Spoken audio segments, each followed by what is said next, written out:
Before we begin, I don't normally shout out when patrons upgrade, but thank you very much to Radamastar for upgrading your Patreon from low tier to highest tier. I think that's even beyond highest tier. Don't know if that's like a one-time Christmas present or anything, but thank you very much for the support. Appreciated very, very much. Okay. It is Monday. It is news roundup time. If I'm disheveled, it's because, as I've warned on Blue Sky, it's Chaos Week here. The rest of the month might be chaos, but never mind that. We got toys to talk. We got Transformer news to go over. It's been a light week. And even when I say it's been a light week, I find some way of rambling for 20 minutes. So here we go to update on the brand new Legacy Armada Age of the Primes, subtitle here, Sideways.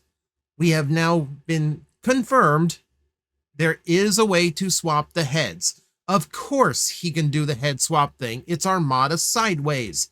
That's the whole point of the toy. Unfortunately, they're not the best poses on the horns, because those should be a little bit more straight up and about, but we're going to forgive that. Hey, it's there. It's at least there. The horns work as intended. This is actually going to do all of the sideways things. So a lot of people said, well, I could see a 5mm peg on the back of the head. No, you really can't. You really can't. So what's going on here? I don't know. I thought it looked like a ball joint socket to me. Either way, what happens here is that his entire head is on a hinge. The hinge flips forward, goes into the chest. That's how his normal head hides away. It doesn't duck into the chest anymore. And that does leave a 5mm port exposed where you can just plug the head in. Now, for the long-term survivability of the toy, I would suggest not using its neck joint, as that will loosen up pegs and sockets over time. And that also means that the connection points for Mirror, the combined minicon, would also be likely at risk. But yeah, it does do the head swap thing. The chest is way too low on this angle. I hope that's just an angle. The chest is looking really weird on the head swaps here. But this still just kind of like confounding me a little bit as to why would you put out press photos and put this on the box art and all this and not show off the main point of this toy, and that is the head swapping. Like, that's the whole idea. But it is thankfully there. We are getting a Sideways that does all of the sideways things, which is really, really cool. That does soften that $43 blow a little bit. So we'll see how it goes from here. Shouldn't be long before someone's got this in hand to tell us how it is, but it looks pretty good. Looks pretty faithful to the original design, even in transformation engineering. So good news on that front. The toy that we are super excited about is still going to be the toy we expected. So that is good. That is good. We have another in-hand shot for you. This time it is the Stranger Things Frequency and 8 Tracks collab figure. As I've stated before, I am not a Stranger Things fan, but this just looks like a really freaking good figure. I mean, it does a Soundwave thing out of a normal van, which is something that I thought they should do for a while. It's a radio van, no less, which actually makes sense for Soundwave. If this was if this is how Soundwave ended up looking in like Cyberverse or some other just like normal cartoon, so it could still do the Soundwave thing, but not be a cassette player that a kid isn't going to know what a cassette player is. This is an ideal solution. This looks like it could be a modern Soundwave, the way it functions and the way everything looks. And yes, it has a rubber chicken gun. I don't know Stranger Things to understand why it has a rubber chicken gun. I just know that it does. So as we've seen in the past, yes, it does do the thing. It does do the Soundwave thing. Goes in the belly instead of the top of the torso. That feels like something that, any given... I was just thinking about it now, and it just occurred to me that, like, how long has it been since we had a barricade that Frenzy fit inside like Soundwave? because that was like his thing in movie 1, and then I don't think I've seen a toy since like Human Alliance that did it. I'm not even sure Human Alliance did it, because Frenzy was the passenger figure on that one. Whatever. This toy is looking really good. Even as someone who doesn't really care about Stranger Things, I think this toy is looking really, really good.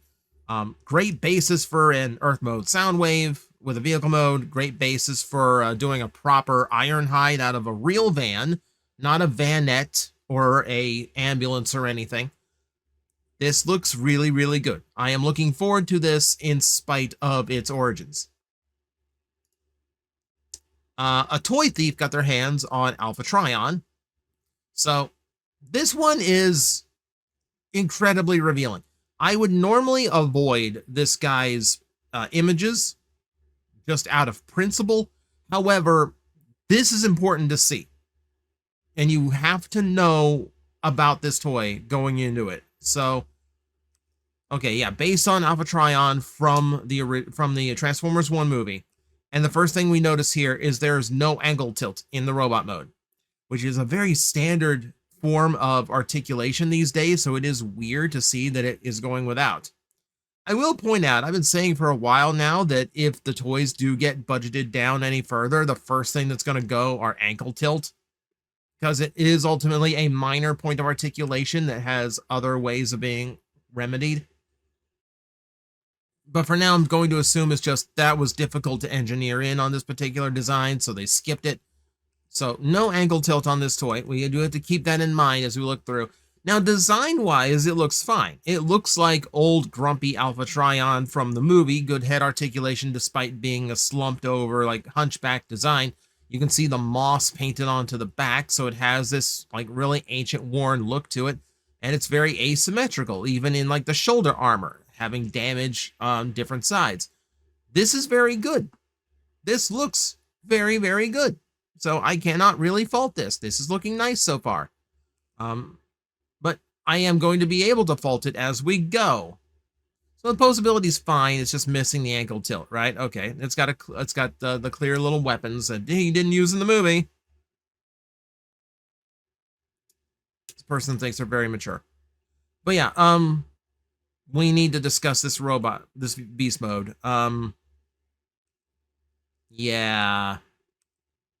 Yeah. Oh, hey, look, the after effects are back. The really bad ones that don't even make sense. What's with the whooshing? Jeez. Here's my concern. Here's the Age of the Primes Alpha Trion next to the Studio Series Alpha Trion. Now, remember, you paid $35 for the one on the right. You will be paying $43 for the one on the left. It is noticeably smaller. It is noticeably less bulky. It is comparable to Sentinel Prime, admittedly. So we're working with a different scale when it comes to the Transformers 1 toys. That Optimus Prime is a deluxe. So is that Megatron. Alpha Trion should not be the size of a deluxe. See, now, the Sentinel Prime gets off a little bit because it has an additional trick worked in. It has a more complex transformation because it has all these, like, flip-out guns and this whole assault mode thing that it's capable of. Whereas Alpha Trion here transforms by getting down on his hands and knees. Like, the beast mode hands replace the robot mode, and the heads replace each other, but that's it. This is an extremely thin transformation for a $43 toy that seems to be no bigger than some deluxes that we got in the last year. This is a very disappointing turn of events. This, I am not happy about, and I don't think anyone should be happy about this one. This is disappointing. This is exceptionally disappointing. For the price point, I would expect size. Since you're going simplicity with the design, with the engineering, I would expect size to compensate. The size has also suffered, along with removing articulation points. So, yeah, I think this is important to know. This is going to be an exceptionally underwhelming figure for some people. This is one where I would say time to vote with your wallet. If you want it still for 43 bucks, that's fine. I'm probably going to be skipping out. It's just missing the mark too much for me for the price point. And this is where we start finding out that the price points are going to be pushing me out of this hobby a little bit. It's unfortunate, but this is what's going on. We're not going to blame Hasbro and corporate greed. We know what's causing the price gain this time. Don't get political in the comments. Instead, talk about this in the comments. Cyberworld has episode 18 currently available. I believe they're back to a 5-minute format with the episodes, and it is the aftermath of the battle with Scorponok, Megatron versus the United Autobots. It's a fun little 5 minutes. It's worth your time. The whole series is technically worth your time. Like, it's actually kind of fun to watch, even if it is meant to just be like a quick mini series for kids. So, credit to them. They are still producing something that is very watchable, much to my surprise. Do you need more Bumblebees? Of course you do. It's Bumblebee. You always need more Bumblebees. You need a whole swarm of Bumblebees. They are doing a G1 version Bumblebee. So you'll recall previously, they had done a Bumblebee model kit, which was nice, but it was very exaggerated. While being based on the G1 design, it was rougher, tougher looking, their own interpretation. Whereas this one is going far more accurate and far more faithful to the standard Bumblebee design. And I say that as I point out, it has a toy-based face as well that you can swap in. But for those who are still going with the Flame Toys kits, this is looking pretty good. It should go in pretty well with the rest of your G1 style model kits. I wish there was a comparison shot to Optimus Prime or something so we can have like a little bit of scaling here. Like, it'd be super awkward if this Bumblebee was just as tall as the Optimus Prime kit they released. But is what it is. Still looks good. So, one more for the collection. One more for your hives out there. This is what we need to talk about.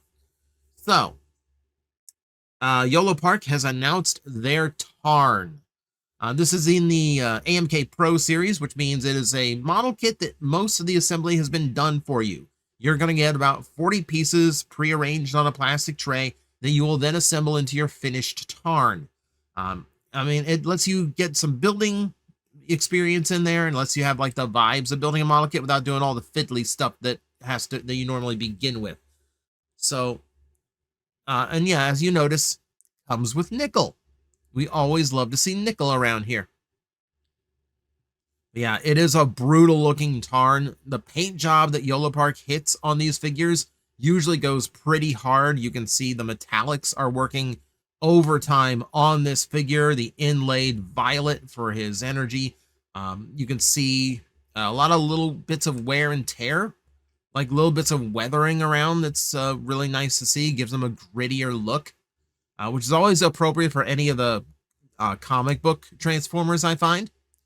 And you can see, yeah, you have the original glitch face as well, scarring included, so you can swap to that if you need it. It looks really impressive. And this is Yolo Park, so they've snuck some lights in there. You can see his eyes are lighting up, and both of his fusion cannons can light up at the barrels. Really, really cool to see. Yeah, it's super posable too. And look at the nickel. The nickel is so cute. If you don't know IDW 1.0, nickel is the best. Nickel is absolutely the best. I know to those unfamiliar, she looks like the sweetest little cinnamon roll of a Decepticon. No, nickel will end you. The DJD commits horrible acts of violence in the name of Megatron, and they are scared of her. That will tell you everything you need to know. Nickel will not screw around. Nickel will be the end of your universe. And I love that she is getting included with Tarn.